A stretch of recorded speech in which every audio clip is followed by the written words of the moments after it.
Tātad sveiki visi mani mīļie Fortūnas tātad klausītāji, sekotāji un visādi citādi visi mani mīļie. Tātad šodien es izlieku iknedēļas tātad vēstījumu. Tātad, kas mūs sagaida no 15. jūlija līdz tātad 22. jūlijam. Tātad šajā te laika posmā. Pastīsimies, ko mums sākumā, ko mums vēlas teikt eņģeļi. Tātad par posmu no 15. līdz 22. jūlijam. Kas mums būtu jāzina? Vai kā citādi? No eņģelīšiem, ko viņi mums vēlas teikt. Tātad viena kārts.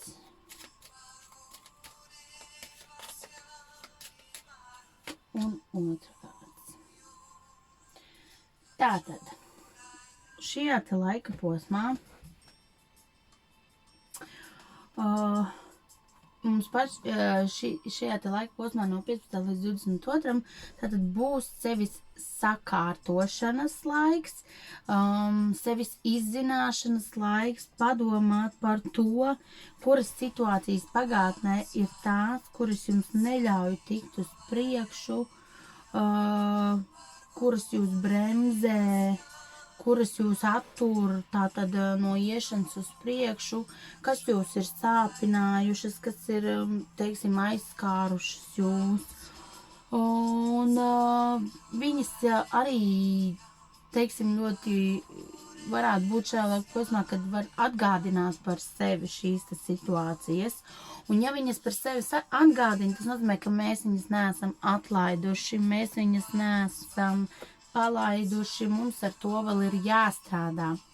Mans ieteikums tātad palaist šīs situācijas, palūdzam eņģeļiem, lai viņi ir mums blakus un palīdz, jo šīs te pagātnē, past life, jā, tātad iepriekšējās dzīves notikumi, jā, pagātnes notikumi, viņi jums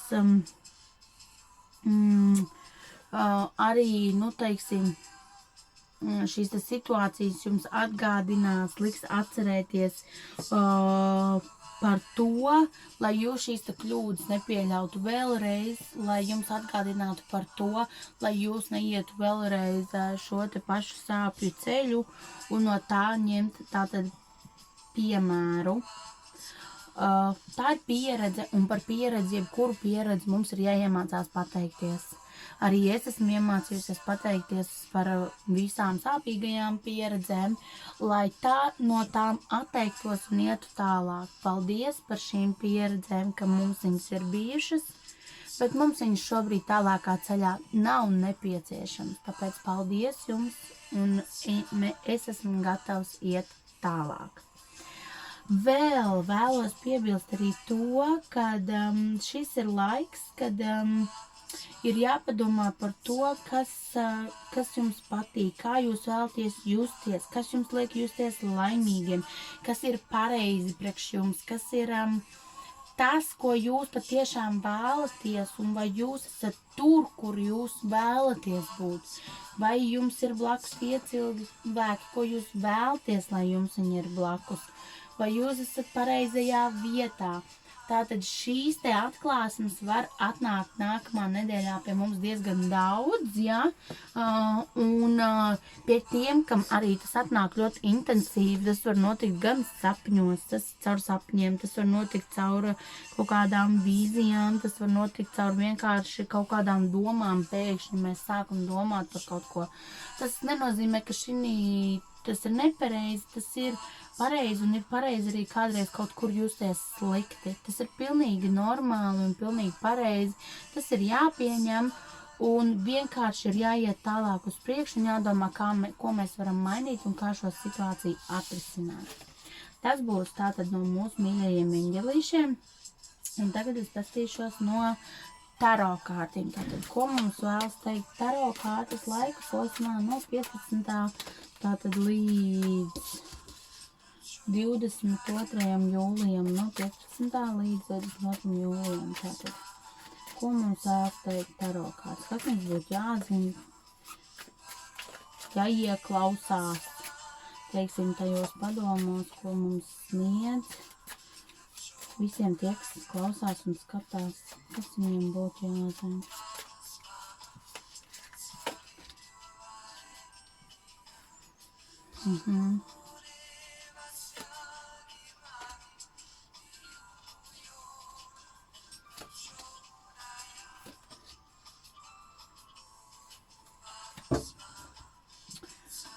Tātad.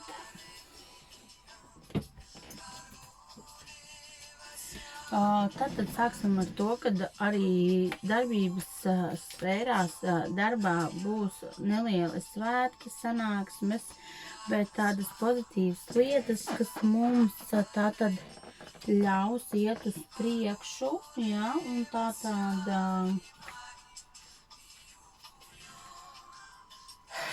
kas ļaus mums iet uz priekšu,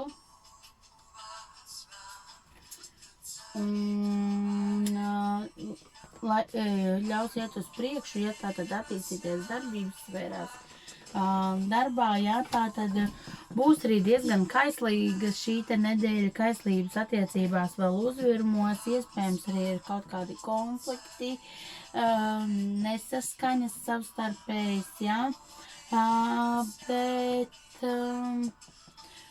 jāpadomā ir kādēļ viņas ir un kādēļ viņas ir tieši šobrīd, bet tas būs šobrīd diezgan aktuāli, bet būs arī kaislības un visa pirms mēs metamies kādās, ja esam attiecībās un metamies uzreiz citās nepabeidzot iesāktās vai uzsākam romānu, ja iepriekš iesaku tomēr padomāt par to, vai mēs tiešām tās attiecības, kas mums ir, vai tiešām viņas ir, nu, teiksim, tik maz vērtas, lai jūs tā vienkārši mestos kaut kur citur, jo ļoti bieži mēs atgriežamies un sapratam, ka nav jau nemaz tik slikti, bet, diemžēl, izdarīto mēs vairs nevaram mainīt. Tāpēc iesaku par to piedomāt, jo šī nedēļa prasa arī pēc līdzsvara, pēc balansa.